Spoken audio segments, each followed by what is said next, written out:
You have just joined us in the 115th edition of Worldview from Islamabad, coming to you from the headquarters of PTV News right in the heart of the Pakistani capital.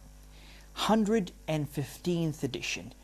This is an achievement in television terms, and in this edition we are taking a pause to celebrate this moment.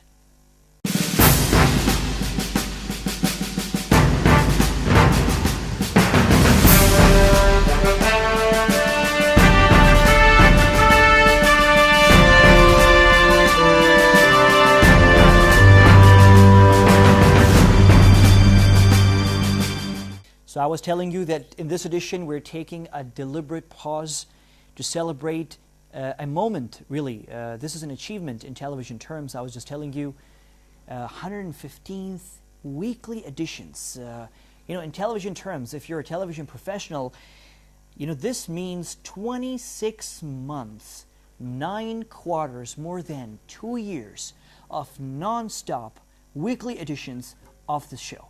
Almost 1 hour filled really with the most important stuff and commentary on news and important things that had to do with Pakistan. And you know what? In these 2 years, we've done lots of stories. We were quoted by newspapers. We were quoted by BBC.com. And there was so much coverage for our work. And we did all of that without any help from the marketing department at PTV. And that is a big deal, to do this kind of a thing and to achieve a certain kind of market penetration for yourself and to stand out, and to be recognized and there to be a brand recognition for your show without really any help from marketing gurus. That's a big deal. And in these 2 years, we aired 4 special editions from a war zone in Lebanon. We aired 3 special editions from China, from Shanghai, from Beijing, not to mention, of course, a lot of good stuff in between from our studios here in Islamabad at the headquarters of Pakistan Television Network. Great times, definitely. And the people who brought to you this show, the team is a very small team. You just see me on the screen every week, but the truth is there's a group of hardworking people behind the camera working every week to ensure that this show comes to you. And we have a dedicated following of viewers who have been continuously staying in touch with us through emails, through their suggestions, telephone calls. We are grateful to all of those people. But today in this edition, we salute the team behind Worldview from Islamabad. A very small team. This team deserves a thumbs up from this show. Okay, now this edition is dedicated to the best of this show, to the best of Worldview from Islamabad from these 2 years, 2006 and 2007. And I'll begin with something that we're very proud of on this show. We were the very first television show in Pakistan, I think, in 60 years, to do a small documentary on the founding father of Pakistan, the Quaid-e-Azam, Muhammad Ali Jinnah. And we're very proud that we were the first people really to give a title to this documentary that I think was used for the first time in Pakistan. And the title was Jinnah, Pakistan's Grey Wolf.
Few individuals significantly alter the course of history.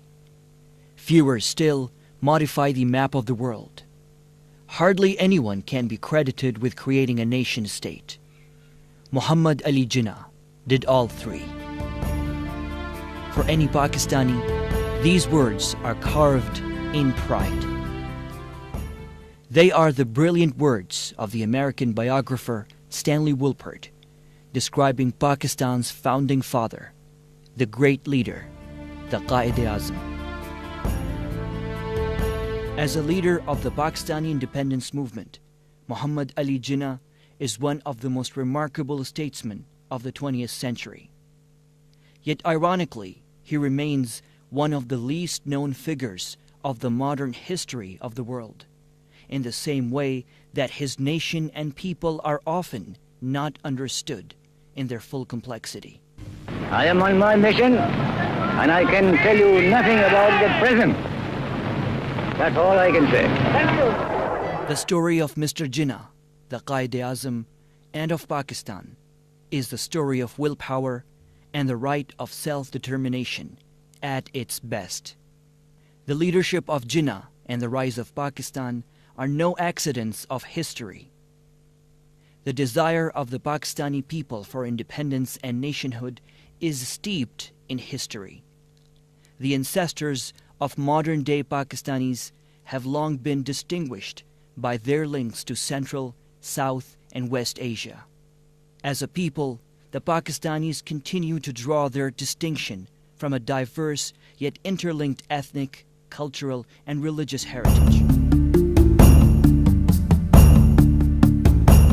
This is why, way before Pakistan's independence in 1947, Pakistanis were clamoring to assert their nationalism and independence. Almost 2 decades before the rise of Pakistan, a poet-philosopher, Dr. Muhammad Iqbal, inspired millions by his eloquent explanation of this desire for nationhood.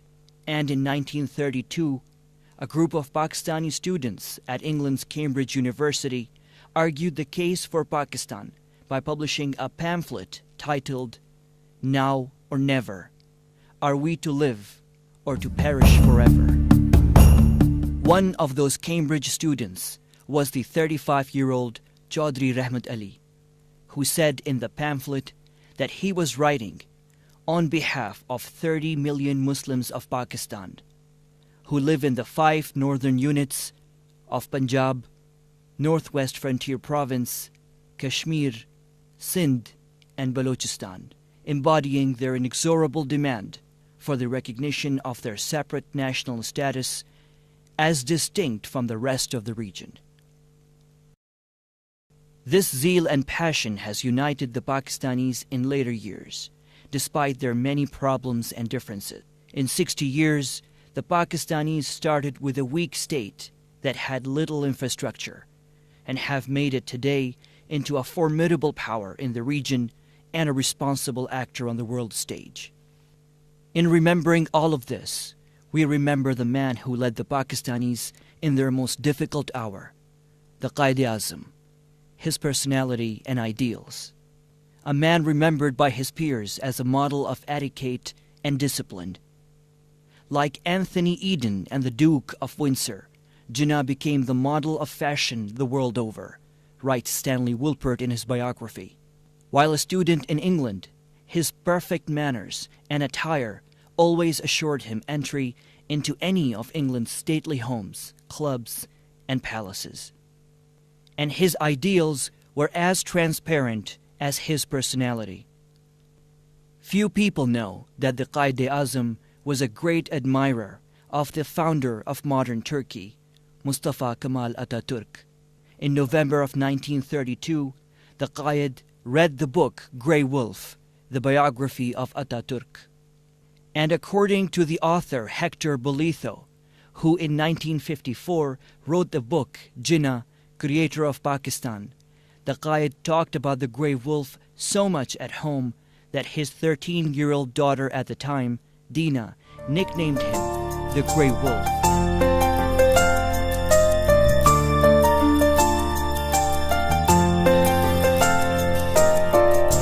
Pakistan's Quaid-e-Azam admired Turkey's great leader because both shared an intrinsic belief that a modern state must be an inclusive one for all its citizens, regardless of caste or creed. That is why, on the morning of 11 August 1947, the Quaid-e-Azam addressed Pakistan's Constituent Assembly with these fine words. You are free. You are free to go to your temples. You are free to go to your mosques or to any other places of worship in this state of Pakistan. You may belong to any religion or caste or creed. That has nothing to do with the business of the state. Another great moment last year when there appeared to be an orchestrated campaign against Pakistan's nuclear assets. A lot of Pakistani government spokespeople came out and strongly, of course, defended Pakistan's case.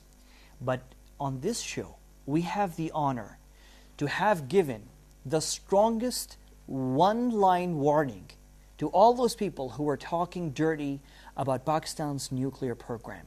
The one-liner warning that came from this show and was quoted all over the websites that were following this story and elsewhere. That one line was, do not mess with us. And you heard it first on this show. So we will respond if we are attacked. Simple as that. My message is, don't mess with us. Okay, good. Plain and simple. Okay, the whole of Pakistan has been a fan of the JF-17 Thunder, the fighter aircraft which is a joint product of China and Pakistan. The whole of Pakistan is enthusiastic about this project, has always been enthusiastic about this project. But on this show, we have not just been enthusiastic, we've been a fan of this show. And we've had the honor, of course, Pakistani television networks, PTV, other networks, all of us, of course, cover this story.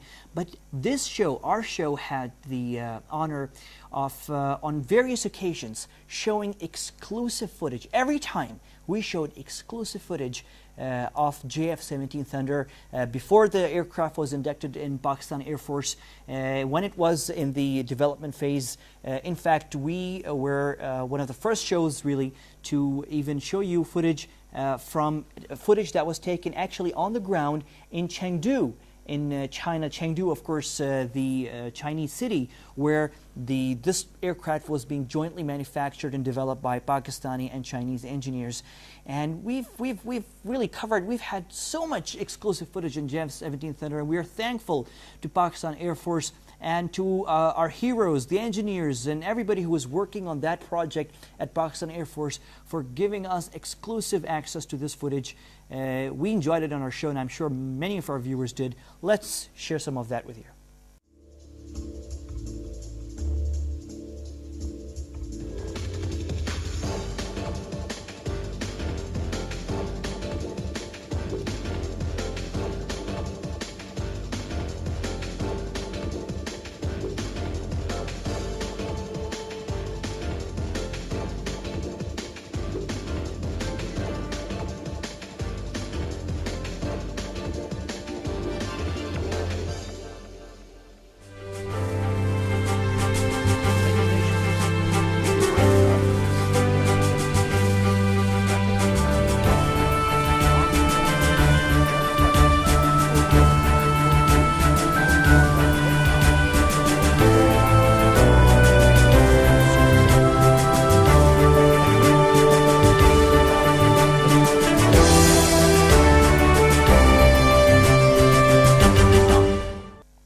One of the toughest diplomatic assignments right now, maybe in the world, apart from maybe Afghanistan, is Iraq.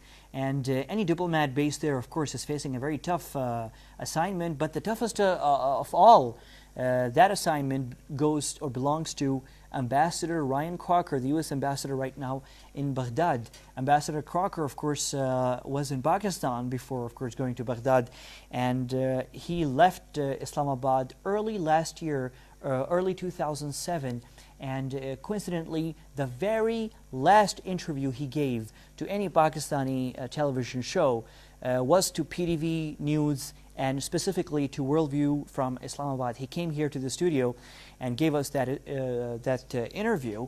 And on that interview, I'm not going to bore you, of course, with what he said in that interview. We know, we've heard the things, Pakistani-American relations and all that stuff.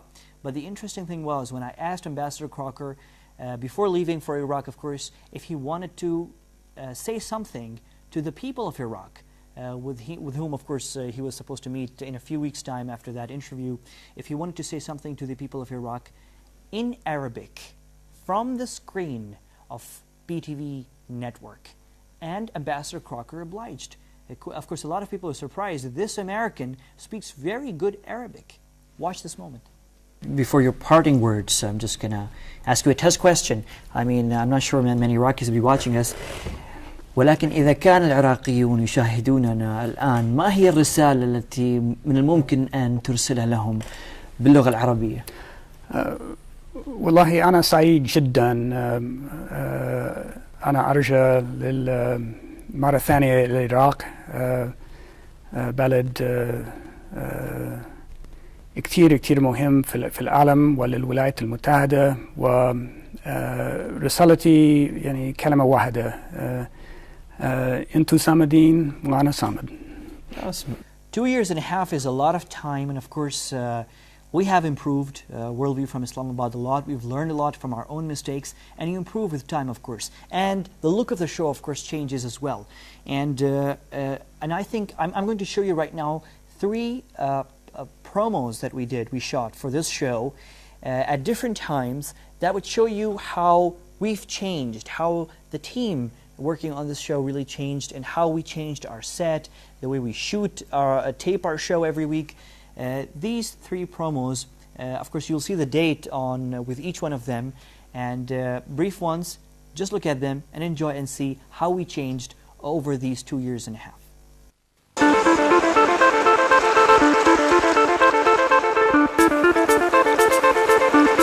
You can sit for hours and read between the lines, or you can join us every week as we begin from Islamabad and then go to Beijing, Washington, Riyadh, Kabul, and Baghdad, or wherever the story takes us. Chasing not just the events, but the stories behind the headlines. So join us every week on Pakistan's top network news program, Worldview from Islamabad.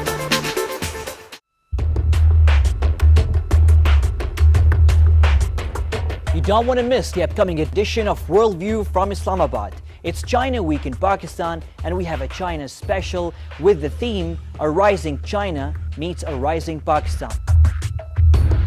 We'll hear how a Pakistani rock band fascinated Beijing. And we will hear a Chinese scholar as he describes how the Pakistanis and the Chinese interact among themselves. And we will talk to 2 young Pakistani policy analysts, a young gentleman and a young lady, as they tell us how the younger generation of Pakistanis see China. All of this on Monday the 20th at 10:20 p.m.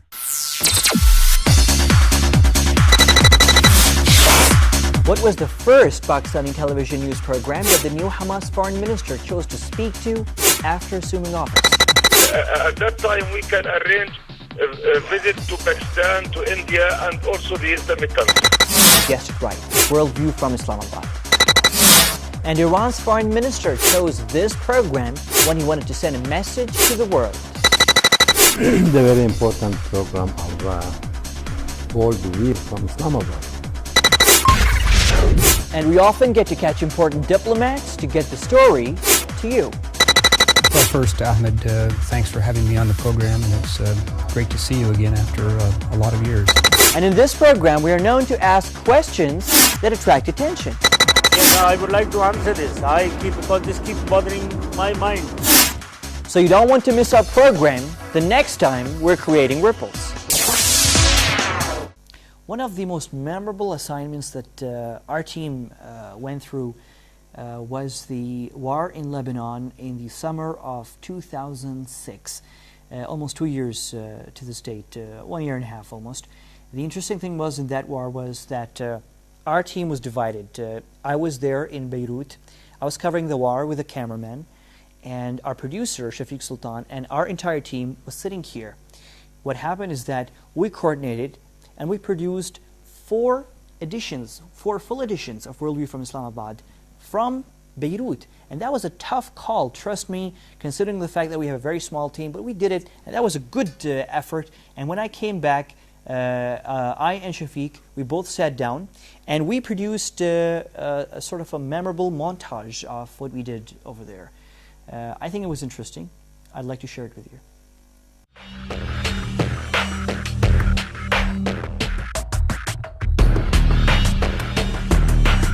Welcome to this week's edition of...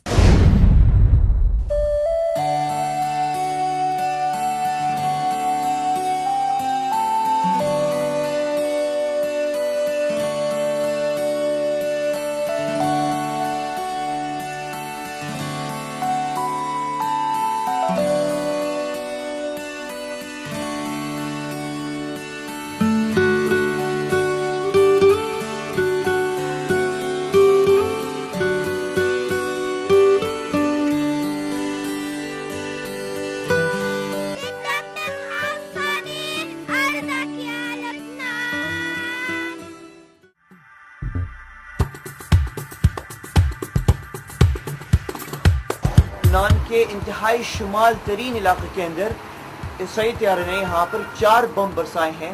हमारे hotel के बिल्कुल पीछे, हम छठे इस वक्त मंजिल पर हैं और बिल्कुल हमारे 500 मीटर पीछे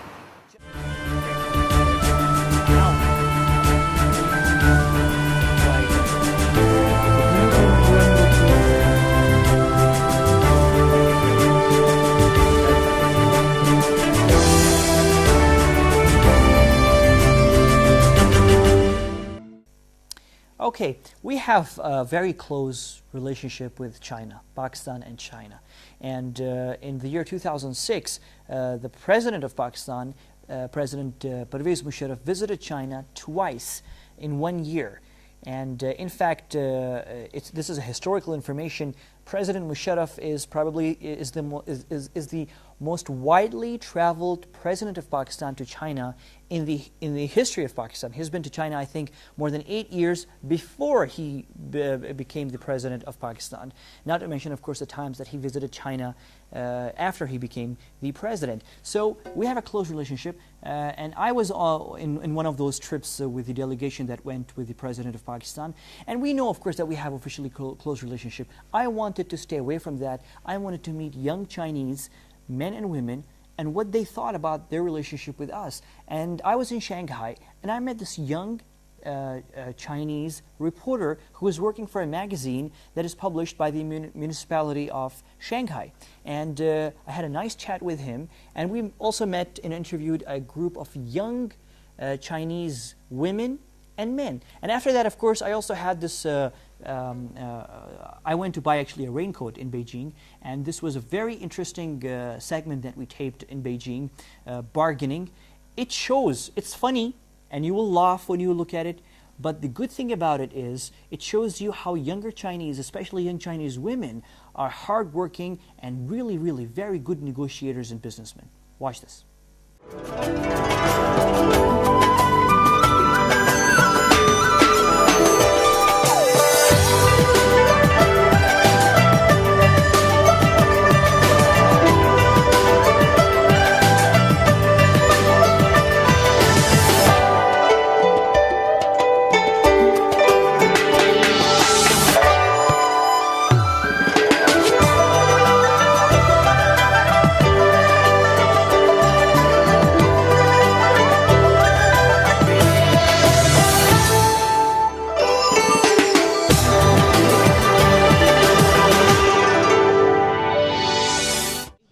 Question to these people? A few of the people, when I'm going to see, especially the younger ones, follow. You probably can ask questions in English. Really? Probably they can speak English. And they'll speak English? It's something very funny that the younger they are, the better English they speak. Okay, let's try here. Let's give it a shot. No. These people doesn't necessarily. Hello. You speak English? 你们讲英语吗？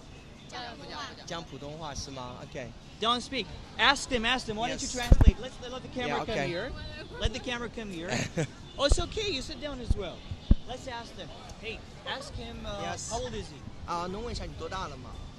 19了。 He's 19 years old. 19. Yes. 今天才来。This is the first day here in Shanghai, and they are no longer in school, and they are finding a job probably. This is a city full of opportunities. Oh, Yeah. So he's out of city. Yes, he's not from here. He's not local guy. Oh. Can I ask him where he's from? Yeah. You want to know? Yeah. 问一下你哪里来的好吗？啊，我是河南的。 They're from Henan province, which is very close to Beijing. This Oh, I is understand, I understand. central part of China. Basically, in Shanghai and in Beijing, you have this culture now of people coming from outside the city, and they'll share an apartment and they live like that. I mean, Well, you can say that, but these people they're still coming. They're new to town, so probably still looking for a job. So maybe one of them, when they find a job, they probably will rent out. Okay. But yes, it's true that people from Well, different parts of thank them. Is she? What about her? She's shy. she's a shy lady. Why don't you tell her to come forward? 这小姐能过来一下吗 ？OK. Yeah, come. How old are you? 多大了你18. ？18 years old. Okay, Yes. and you're all living together? 你们4个住在一起吗？ Yes. 是的。 Really like to thank you. Jung, let's ask Jung. Jung, come here. What do you think? What do you think? Is it okay? It's a business between you and the shopkeeper, I think. Oh, that's true. If you need it, buy it with a favorable price. How much? Okay, well, I You know, don't this is really nice coat. I told you, this is very nice jacket. Okay, you have no different sizes? This size for you is okay. Okay, the size okay? Yeah. So, what was your last price? How much you guys? 400. 400. Okay, my last price. Okay. Last price, 400. Last 700, just Oh, for you. come on. Can you give me good price? Okay, best price how much? I'll give you 450. 450. Okay, because yes, wear this one really very handsome. 650. No, come on. 450. Please, this is Come really on. nice coat. This longer coat. You I know. want to buy. Come Okay, on. best price. Okay. Let me pay you 450. 650. Come on, see, I 650. no, 450 is good. 650. See, I have to go somewhere else too. I know you need to work. Okay, last price 600, just for you. Okay, no bargaining. Let me check. I think You can use credit card here.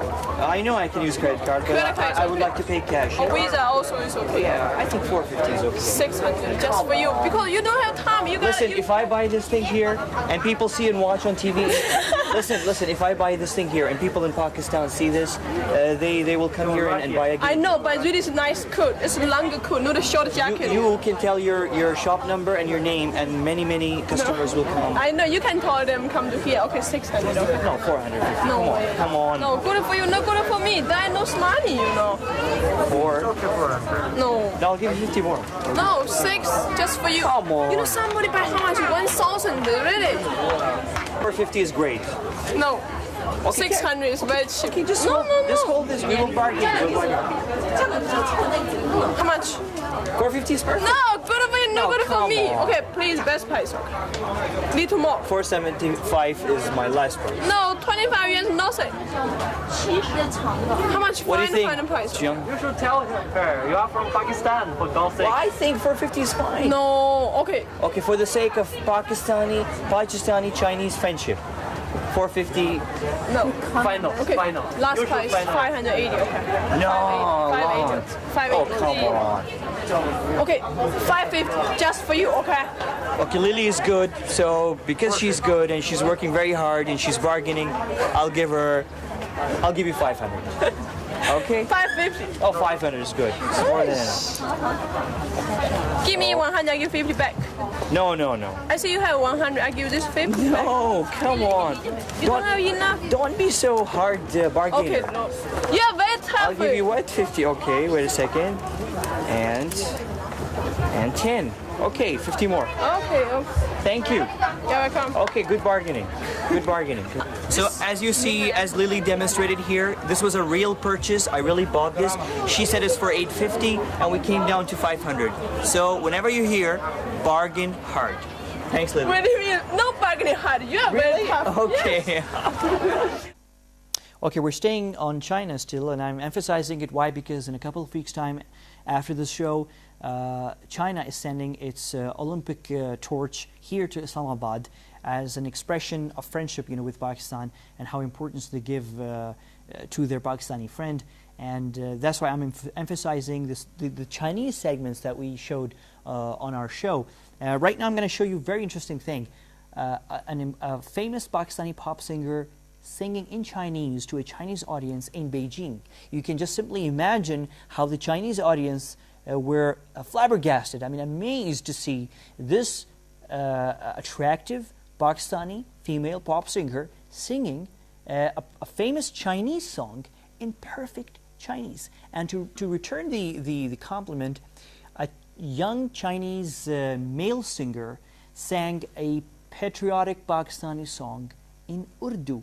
This happened in the year 2006, and we, on this show, exclusively taped these two segments and shared them with our viewers. And on this edition, we'd like to share it again with you. Let's watch.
Okay, at the end of 2006, there was a tragic incident of Samjhauta Express, which is a train that both Pakistan and India began to facilitate visits between the people of both countries.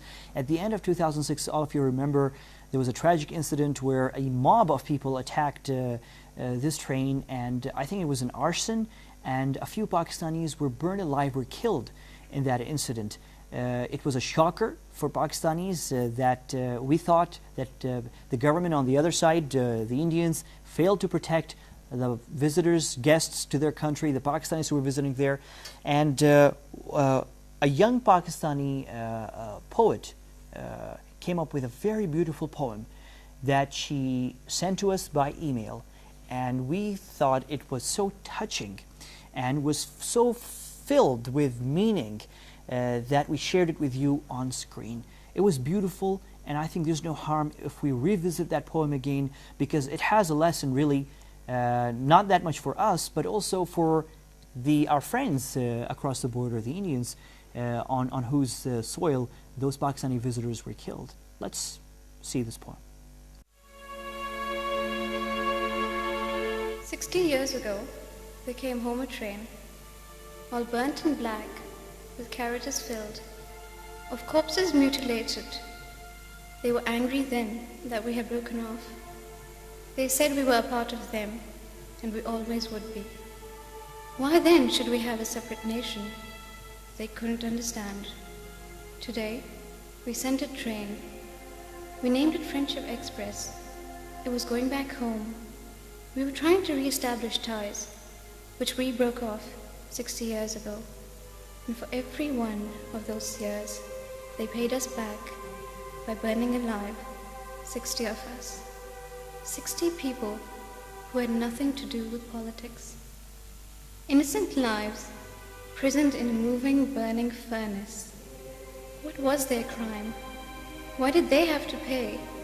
And with every life, they broke a home. They shattered children's lives. Incomplete, emotionally maimed. Who will pay the price?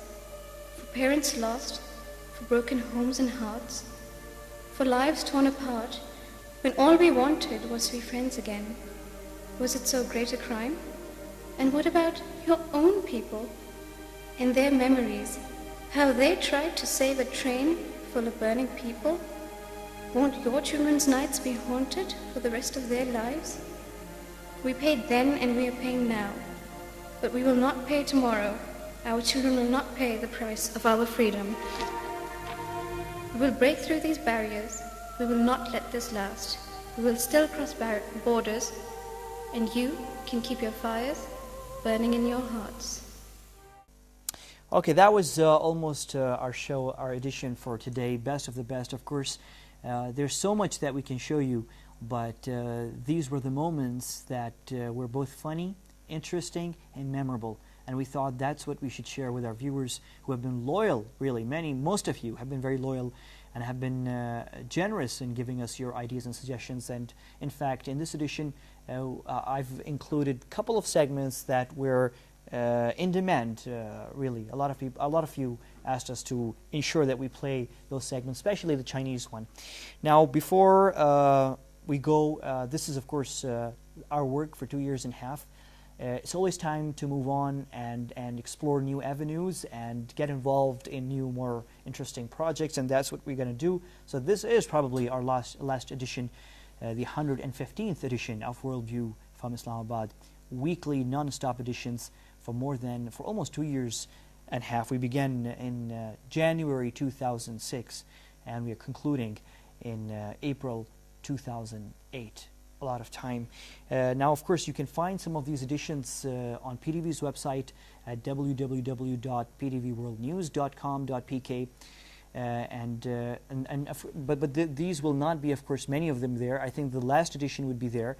The rest of the editions, if you're interested, you can find on my own personal website, which you can see right now on the screen. You'll find some of the best clips uploaded on this website over the next 2 or 3 days after the airing of this show. And also, so many of you sent really very interesting emails, both against us, really criticizing us, heavily criticizing us, and many of you, of course, were very generous with encouragement and suggestions. All of those emails are also posted on a special page on my website. You can go and check it. The same website that you saw just a few moments back on the screen. And this concludes this 115th edition. Thank you very much, all of you, for being with us. And I'll leave you now with some moments from our 2.5 years, some visual moments, some photographs, and of course some actual moments, things that we taped outdoors, indoors. It's not everything, but it's just a glimpse into what we did over the past 2.5 years. We'll see you later, and thank you, everybody. Allah Hafiz from here.